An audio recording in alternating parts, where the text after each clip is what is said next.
Exodus chapter 1. These are the names of the sons of Israel, that is Jacob, who moved to Egypt with their father, each with family: Reuben, Simeon, Levi, Judah, Issachar, Zebulun, Benjamin, Dan, Naphtali, Gad, and Asher. In all, Jacob had 70 descendants in Egypt, including Joseph, who was already there. In time, Joseph and all of his brothers died, ending that entire generation. But their descendants, the Israelites, had many children and grandchildren. In fact, they multiplied so greatly that they became extremely powerful and filled the land. Eventually, a new king came to power in Egypt who knew nothing about Joseph or what he had done. He said to his people, "Look, the people of Israel now outnumber us and are stronger than we are. We must make a plan to keep them from growing even more.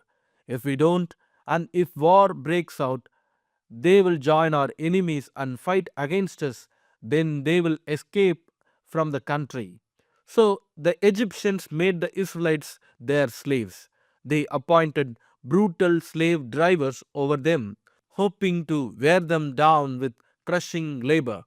They forced them to build the cities of Pithom and Ramses as supply centers for the king. But the more Egyptians oppressed them, the more the Israelites multiplied and spread, and the more alarmed the Egyptians become. So the Egyptians worked the people of Israel without mercy. They made their lives bitter, forcing them to mix mortar and make bricks and do all the work in the fields. They were ruthless in all their demands. Then Pharaoh, the king of Egypt, gave this order to the Hebrew midwives, Sifra and Puah: "When you help the Hebrew women as they give birth, watch as they deliver. If the baby is a boy, kill him. If it is a girl, let her live." But because the midwives feared God, they refused to obey the king's orders. They allowed the boys to live too. So the king of Egypt called for the midwives. "Why have you done this?" he demanded. "Why have you allowed the boys to live? The Hebrew women are not like the Egyptian women." But the midwives replied, "They are more vigorous and have the babies so quickly that they cannot get there in time." So God was good to the midwives, and the Israelites continued to multiply, growing more and more powerful. And because the midwives feared God, he gave them families of their own. Then Pharaoh gave this order to all his people: "Throw every newborn Hebrew boy into the Nile River, but you may let the girls live." Exodus chapter 2. About this time, a man and woman from the tribe of Levi got married. The woman became pregnant and gave birth to a son. She saw that he was a special baby and kept him hidden for 3 months. But when she could no longer hide him, she got a basket made of papyrus reeds and waterproofed it with tar and pitch. She put the baby in the basket and laid it among the reeds along the bank of the Nile River. The baby's sister then stood at a distance, watching to see what would happen to him. Soon Pharaoh's daughter came down to bathe in the river, and her attendants walked along the riverbank. When the princess saw the basket among the reeds, she sent her maid to get it for her. When the princess opened it, she saw the baby.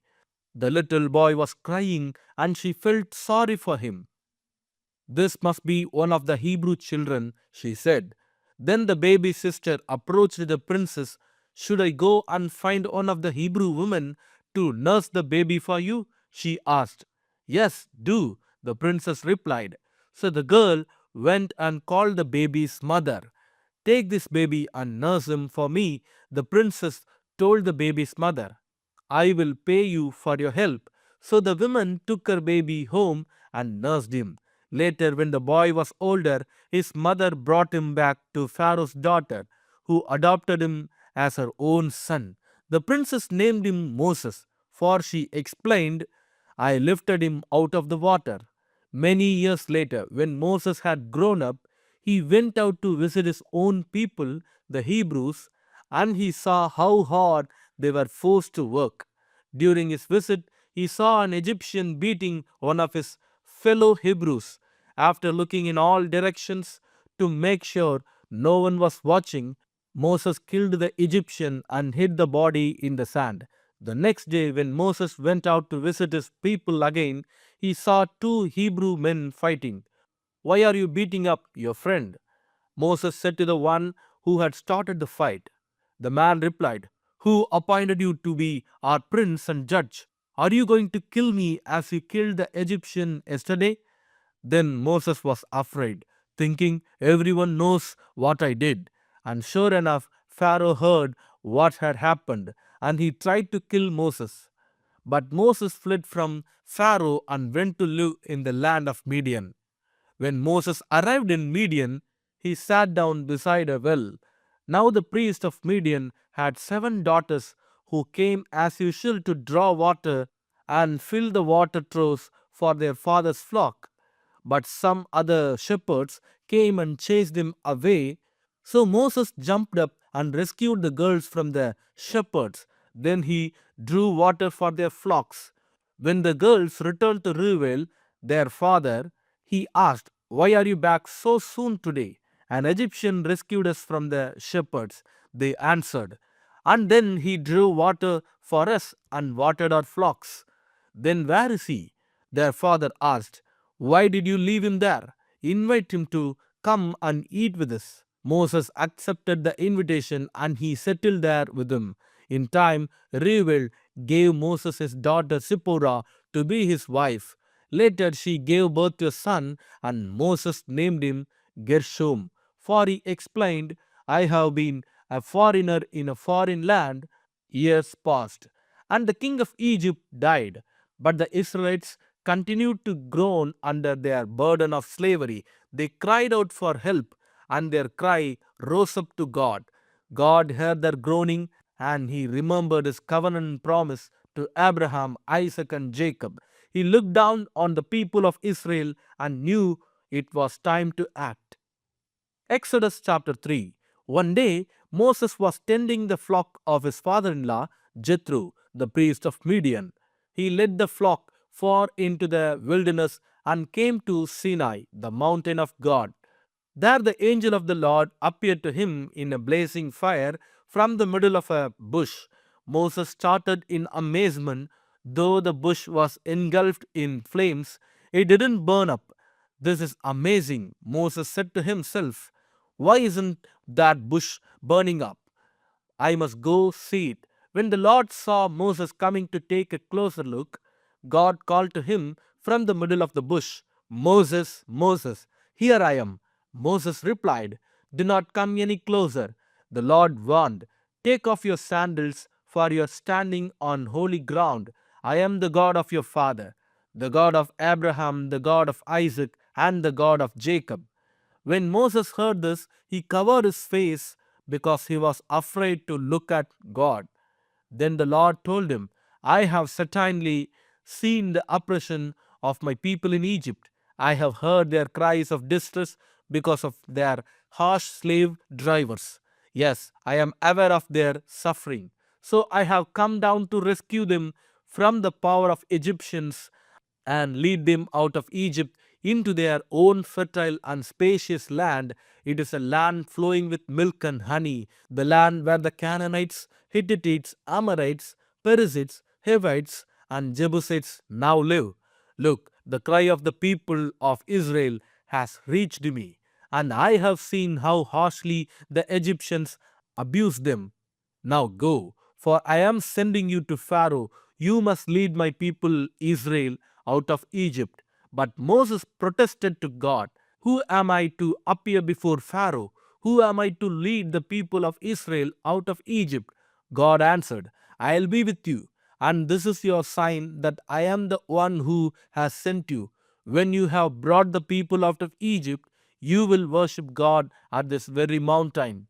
But Moses protested, "If I go to the people of Israel and tell them, 'The God of your ancestors has sent me to you,' they will ask me, What is his name?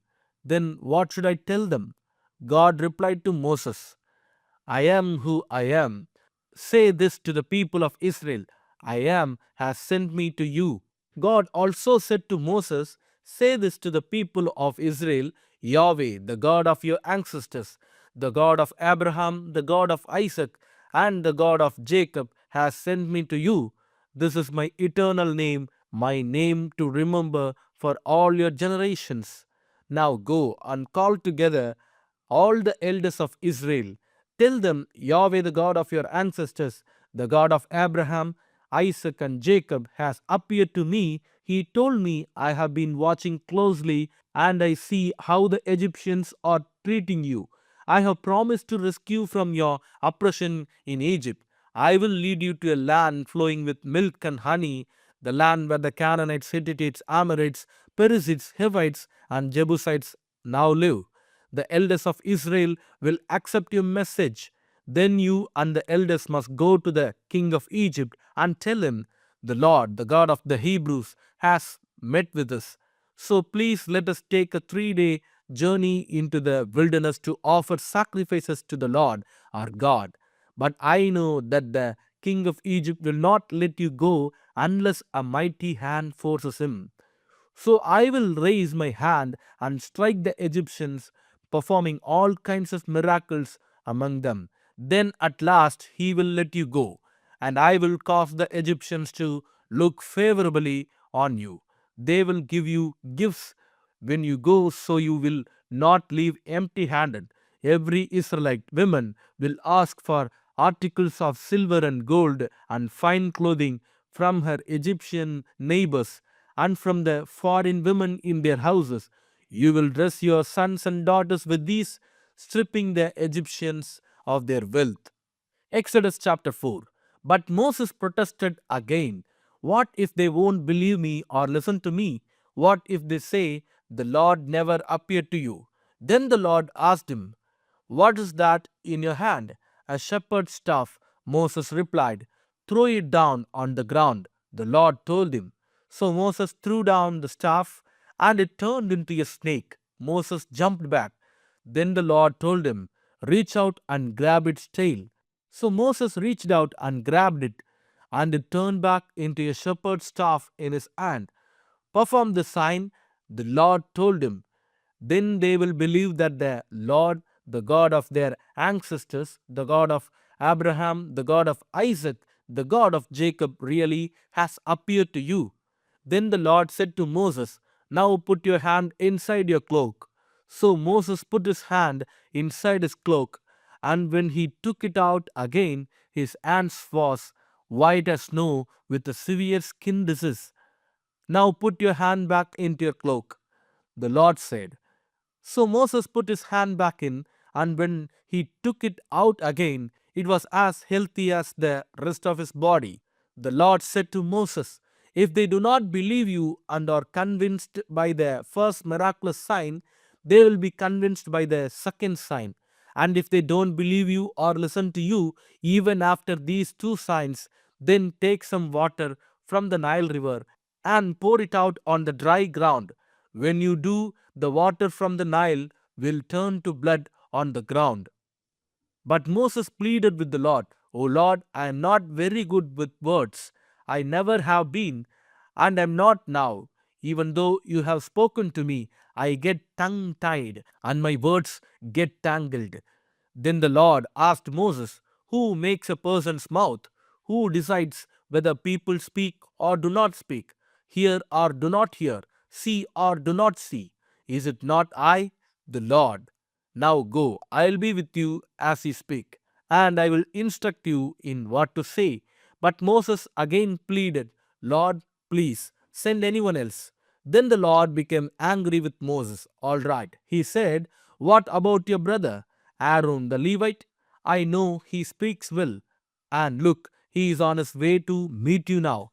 He will be delighted to see you. Talk to him and put the words in his mouth. I'll be with both of you as you speak, and I will instruct you both in what to do. Aaron will be your spokesman to the people. He will be your mouthpiece, and you will stand in the place of God for him, telling him what to say. And take your shepherd's staff with you and use it to perform the miraculous signs I have shown you. So Moses went back home to Jethro, his father in law. Please let me return to my relatives in Egypt. Moses said, I don't even know if they are still alive. Go in peace, Jethro replied. Before Moses left Midian, the Lord said to him, Return to Egypt, for all those who wanted to kill you have died. So Moses took his wife and sons, put them on a donkey, and headed back to the land of Egypt. In his hand he carried the staff of God. And the Lord told Moses, When you arrive back in Egypt, go to Pharaoh and perform all the miracles I have empowered you to do. But I will harden his heart, so he will refuse to let the people go. Then you will tell him, This is what the Lord says: Israel is my firstborn son. I commanded you, let my son go, so he can worship me. But since you have refused, I will now kill your firstborn son. On the way to Egypt, at a place where Moses and his family had stopped for the night, the Lord confronted him and was about to kill him. But Moses' wife, Zipporah, took a flint knife and circumcised her son. She touched his feet with the foreskin and said, Now you are a bridegroom of blood to me. When she said a bridegroom of blood, she was referring to the circumcision. After that, the Lord left him alone. Now the Lord had said to Aaron, Go out into the wilderness to meet Moses. So Aaron went and met Moses at the mountain of God, and he embraced him. Moses then told Aaron everything the Lord had commanded him to say, and he told him about the miraculous signs the Lord had commanded him to perform. Then Moses and Aaron returned to Egypt and called all the elders of Israel together. Aaron told them everything the Lord had told Moses, and Moses performed the miraculous signs as they watched. Then the people of Israel were convinced that the Lord had sent Moses and Aaron. When they heard that the Lord was concerned about them and had seen their misery, they bowed down and worshipped. Psalms chapter 21. How the king rejoices in your strength. O Lord, he shouts with joy because you give him victory. For you have given him his heart's desire. You have withheld nothing he requested. You welcomed him back with success and prosperity. You placed the crown of finest gold on his head. He asked you to preserve his life, and you granted his request. The days of his life stretch on forever. Your victory brings him great honor, and you have clothed him with splendor and majesty. You have endowed him with eternal blessings and given him the joy of your presence. For the king trusts in the Lord. The unfailing love of the Most High will keep him from stumbling. You will capture all your enemies. Your strong right hand will seize all who hate you. You will throw them in a flaming furnace when you appear. The Lord will consume them in his anger. Fire will devour them.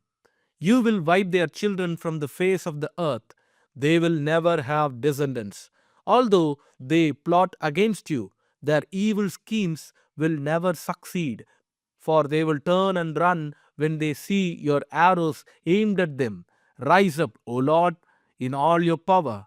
With music and singing, we celebrate your mighty acts. Amen.